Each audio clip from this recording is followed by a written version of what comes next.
Hi, it's Peter here. Let's get right into the business. Telephoto lens is not the first choice for street photography, not at least for me. I'm used to a wider angle than this SIRUI Sniper 75mm f1.2 lens.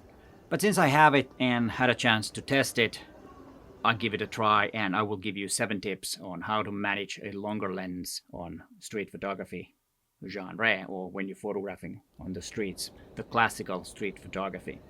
I know this is a lot bulkier and bigger if you compare to a smaller lens. For example, if I used a Pancake 27mm lens on my Fuji XS20, this is a lot bigger lens. And usually a bigger and bulkier lens might be something that you don't want to carry around because you're more visible with a big bulky camera. But I noticed that it's more about you think so, because nobody really noticed me when I was photographing with the bigger lens. It's inside here in my head that I think that it's a big difference. But I still feel more comfortable with a smaller camera photographing people on the streets and, the classical street photography way. But in this video, I'm going to give you 7 tips on how to manage with the longer lens on street photography, because there are some advantages. Before we get into that, disclaimer, this lens was sent to me from SIRUI. They did not tell me to do this video. They don't even know that I'm making this video. So everything I say is based on my own opinion, using the lens for a couple of weeks. I know a couple of weeks is not long, but it's long enough to have an idea what this lens is good for. And after I've talked about street photography, I'm gonna tell you what I'm gonna use this for. So you might guess that I had a bit of a struggle when making the street or photographing street photographs with this lens, because I'm not used to this long lens when doing street photography. The first thing is focus on details. Telephoto lenses allows you to isolate because it's a narrowed field of view and also narrow depth of field, so you can open up the aperture and make a background blur so you can hide things. And also a tighter crop can give you more detailed photograph in a way that there are more details, so you're concentrating on smaller things. And that's one advantage of a longer lens. And yes, it works fine for that when you want to capture those details that there are in the city, which might be a bit different and harder to do with a wider angle lens. And then the second thing is that it helps you to keep some distance.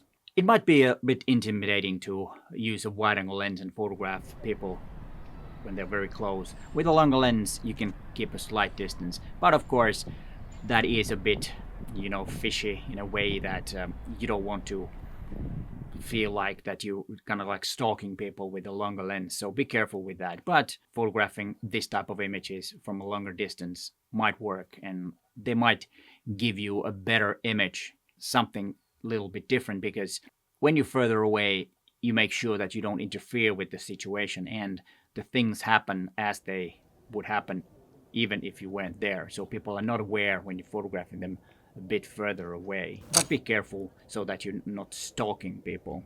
Be in the open but invisible. And if you want to learn more about that, check out this video, some techniques that makes your photography more invisible, or you as a photographer more invisible in the streets. And then the third thing is experiment with the angles. Try to use different angles. Photograph high up,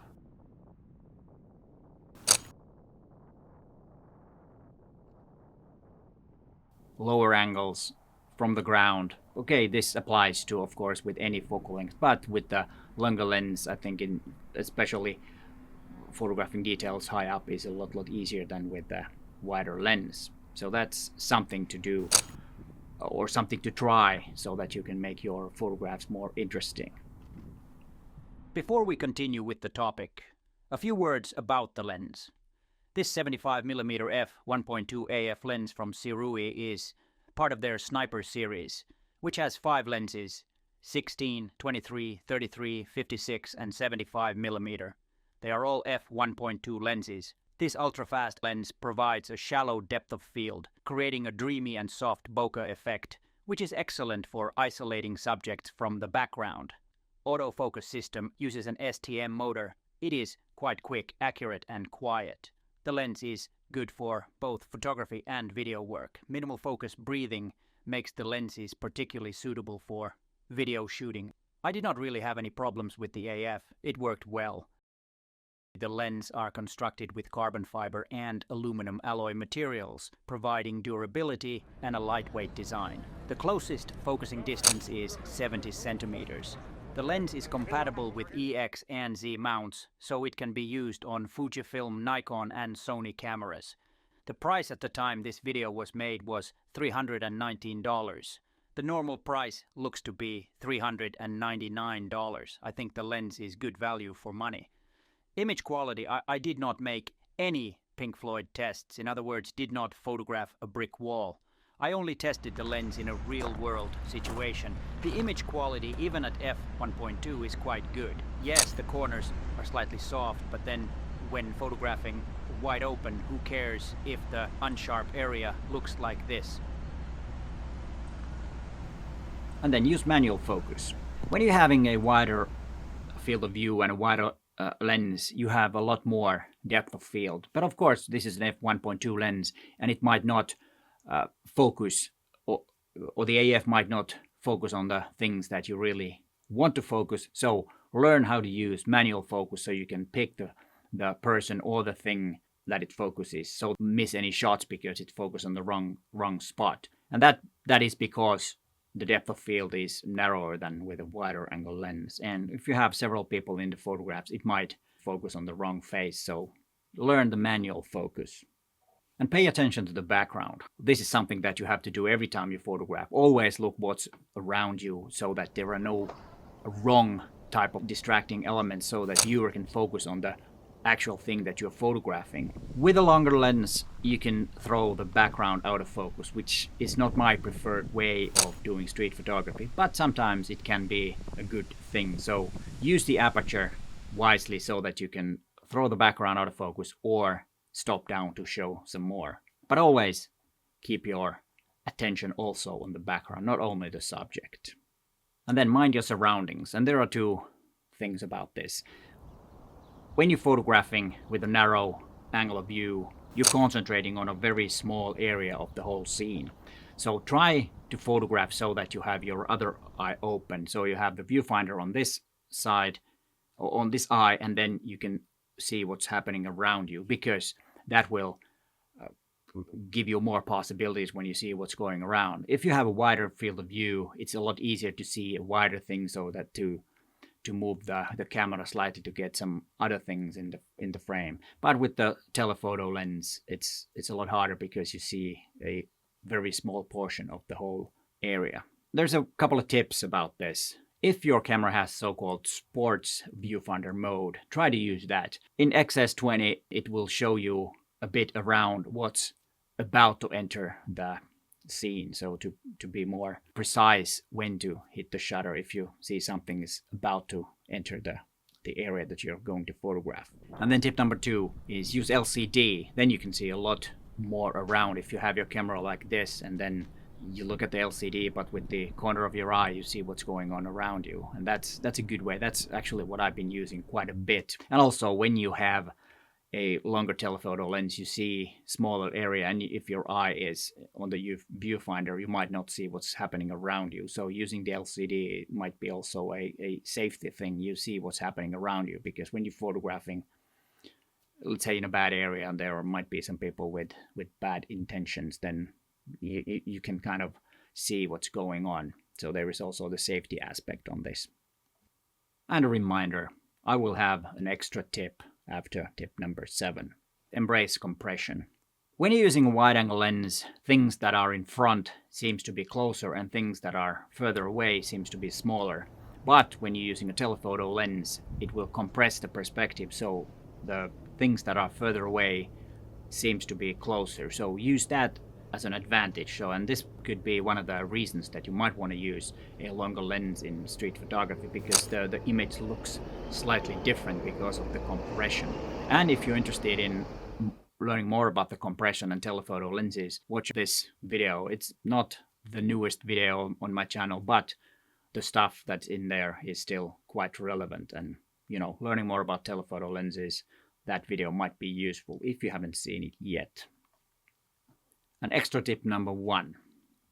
Telephoto lenses are good for the fishing technique. You go somewhere and make the composition and wait for something to happen, or someone entering the scene, something interaction or whatever, or there's a text and you want to see if there is a kind of a connection with the text and with the person that's or the happening that's entering the scene.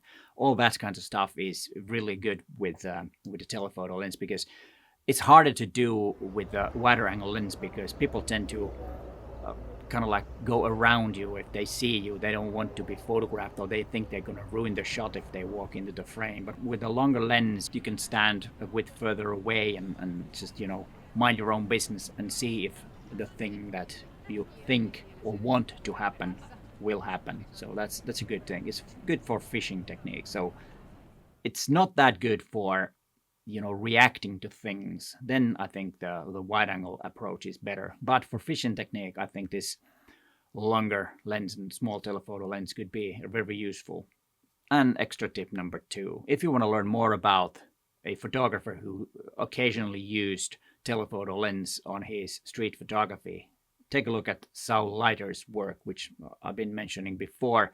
And I will have, well, not there, but there in the description, I will have some links to his work so you can see what he has done with a longer lens. He used several different focal lengths, but he's one of those who did use a longer lens for his street photography work.